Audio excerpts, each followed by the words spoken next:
pastor is safe this morning following a shootout with his kidnappers over in South Africa. Good morning, everyone, and welcome into Fox 10 Midday on your Wednesday morning. I'm Ashlyn Mitchell. We have a lot to get to. But first, right now, breaking out of Pensacola, police are on the scene of a damaged natural gas line. They're evacuating businesses in the area of Tarragona and Gregory. So you are being asked to use Palafox and Cervantes Street as an alternate route. The public is asked to avoid the area of the damaged gas line at this time. Of course, we'll be sure to update you on air and online at fox10tv.com as the situation unfolds. But first, in the meantime, let's check in with meteorologist Nicholas Herboso. Good morning, Nick. I'd be okay if you kept this streak of good weather going forever. Well, I wish we could do it forever, but sadly we cannot. Thank you. Well, in national headlines this morning, an American pastor kidnapped by armed men during a church service in South Africa has been freed following an intense shootout that left 3 people dead, according to police. Josh Sullivan there on your screen was found unharmed in the town of Kibera in the Eastern Cape on Tuesday evening, the area where the 45-year-old was first taken last Thursday. Now, there were no immediate details on the kidnappers, who had made a ransom demand. In a statement released this morning, the South Africa's elite police unit, the Hawks, said that Sullivan had been rescued following, quote, verified intelligence, wherein a coordinated team moved swiftly to the identified location. Well, also this morning, Maryland Senator Chris Van Hollen is taking matters into his own hands when it comes to the release of Kilmar Abrego Garcia. Court records show Abrego Garcia lived in the U.S. for about 14 years, working in construction, marrying, and raising 3 children with disabilities. Trump administration officials said Garcia was deported last month following 2019 accusations by Maryland police that he was an MS-13 gang member. Now, according to Garcia's attorneys, he denied the claim and was never charged with a crime. A federal judge, though, ruled Garcia should be allowed back, a decision unanimously upheld by the Supreme Court last week. Senator Van Hollen formally requested a meeting with El Salvador's president, urging Garcia's return to the U.S. The Democrat says it's important that we go to El Salvador to show his family, his wife, his mother, his brother, his children, that we're not giving up.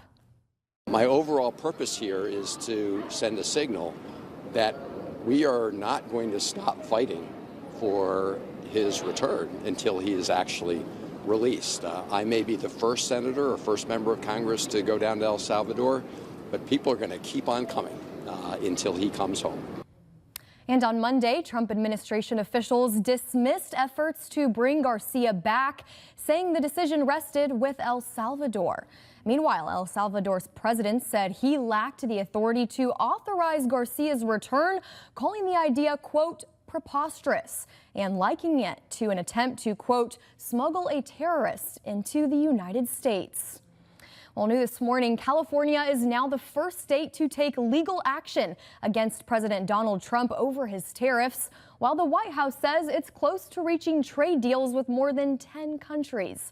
Fox News correspondent Rebecca Castor is in Washington now with the latest on the ongoing trade war. Warmer days and more time outside, my favorite time of year for sure. You might be spending more time in or around the water as well, and that's where we find our Vanessa Pacheco this morning. She's with Mobile Kayak Rental Company. Take a look. Oh, Vanessa, looks like you had an amazing time out there. What a beautiful day to kayak. Really quickly before we go, though, we have a new update on the natural gas leak in Pensacola.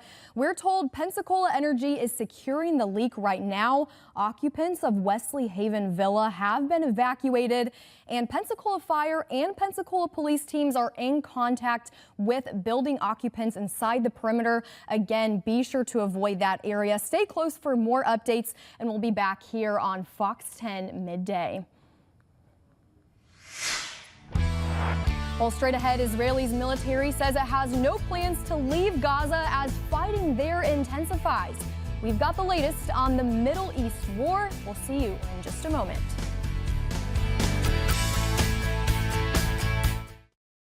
Francis met with the hospital leaders and staff who treated him during his hospitalization last month. It was a total of about 70 people, and the Pope thanked everyone individually, telling them to keep up the good work. He assured everyone he would pray for them and asked for prayers for himself. Now, the Pope was hospitalized for 5 weeks with pneumonia. Also this morning, Israeli Prime Minister Benjamin Netanyahu said his country's pressure on Gaza will increase until the remaining hostages are returned. But there are concerns that this method of getting Hamas to talk about a new ceasefire deal is actually doing more harm than good. Fox News chief foreign correspondent Trey Yangst has more. As the fighting grinds on, the Israeli military is now occupying more than 30% of Gaza, and they say they're not going anywhere. Israeli Defense Minister Israel Katz confirms the IDF will not withdraw from areas that have been cleared and captured, saying they'll be used as a buffer zone to protect Israel from Hamas. We will never allow this kind of enemy to threaten our communities and our citizens. The Israeli military also says it will continue to block humanitarian aid shipments to Gaza, calling it a pressure tool intended to force Hamas back to the bargaining table. Hamas will take more and more hits. We insist that they release our hostages, and we insist on achieving all our war goals. But the fate of at least one of those hostages remains unknown. Hamas said Tuesday it lost contact with the group holding Idan Alexander, a dual American-Israeli citizen, following an Israeli airstrike. I have spoken to the president about Idan Alexander, and he's made it very clear to our national security team that finding him is a priority. The White House says it's making progress toward a new ceasefire deal, but time is running out for both the hostages and Palestinian civilians. Many say they're starting to lose faith that the fighting will stop and they'll be able to return home. We will remain displaced with the same suffering and the same life. Nothing will change. All this destruction, what truce will fix it? Hamas still hasn't responded to Israel's proposal for a temporary truce in exchange for the release of more hostages. In Tel Aviv, Trey Yangst, Fox News. In the meantime, Russia launching a deadly strike on the Ukrainian city of Kherson. One person was killed, at least 5 others injured in the attack on a residential area in Kherson earlier this morning. The Kherson military administration said Russia used guided aerial bombs and massive artillery shelling in the offensive. Local officials say the attack also destroyed a sports facility, supermarket, cars, and even apartment buildings. And in Lubbock, Texas, emergency crews are responding to a structure fire. You can see the plumes of smoke on your screen there. Officials say everyone evacuated the building, thankfully, before the roof collapsed, and there were no injuries. Investigators say this is the second fire to occur at this location. 3D, and of all things, a mouse watching The Matrix helped make it happen. Jeremy Roth explains in today's Take a Look at This.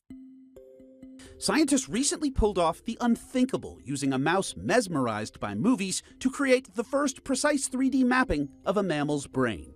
The study, a culmination of a decade's worth of research and published in the journal Nature, focused on a tiny section of the test mouse's brain. The subject was stimulated physically and mentally by running on a treadmill while being shown movie clips, including snippets from The Matrix. You know, the movie where the guy's subconscious gets plugged into a supercomputer. To wit, researchers then used their own supercomputers to map the activity of the mouse's mind, resulting in an unprecedented 3D map showing the form, function, and activity of thousands of neurons and brain cells and 500 million synapses, all from a sliver of tissue representing only 1/500th of the furry film buff's full brain. In other heady headlines, check out the big brain on this California 10-year-old. Alyssa Perales learned to read at just 2 years old, started doing algebra at 5, and began classes at Crafton Hills College when she was only 8. Now, this 10-year-old whiz kid is about to graduate with 2 associate's degrees and is waiting to hear if she got into Stanford. Finally, speaking of kids experienced beyond their years, this Texas teenager continues to defy the odds. After being diagnosed with terminal brain cancer at age 6, DJ Daniel set a goal of being sworn in at 1,000 police departments. Now 13 and still fighting, Daniel soared past his goal, being sworn in at 203 departments simultaneously, setting a potential world record in the process, and all while keeping his signature sense of humor. But there's only one thing missing here. When do I go on patrol and when do I get paid? Or take a look at this. I'm Jeremy Roth. Daniel's certainly on a mission there. Well, here's your 3 to know before you go today. Some Spotify users reported some problems using the world's most popular music streaming platform this morning. Spotify says, quote, "We're aware of some issues right now and are checking them out." Downdetector.com, which tracks platforms, says more than 45,000 users reported issues with Spotify as of this morning. Spotify has nearly 700 million active monthly users, and users say they were still able to play downloaded music. But there's no word on when the service is expected to be restored for everyone. Plus, a record collection belonging to a man in South St. Paul, Minnesota, includes what could have been a very expensive mistake. Back in 1976, Zeth Miller, who was just 14 years old, used his library card to check out a Cat Stevens record from his library. He always returned the items he borrowed, but for some reason, he lost track of the Cat Stevens vinyl record. The record disappeared into a closet for 49 years. That's until his grandkids found it. Miller, now 63, realized he had to give it back. He tried to return the album, but Dakota County libraries don't carry vinyl anymore. And as of last year, they don't collect fines. Well, finally, a raccoon in Massachusetts is presumably back to scrounging around for scraps after being freed from a storm drain. Look at that. On Monday, a man noticed the trapped animal in a park and alerted police.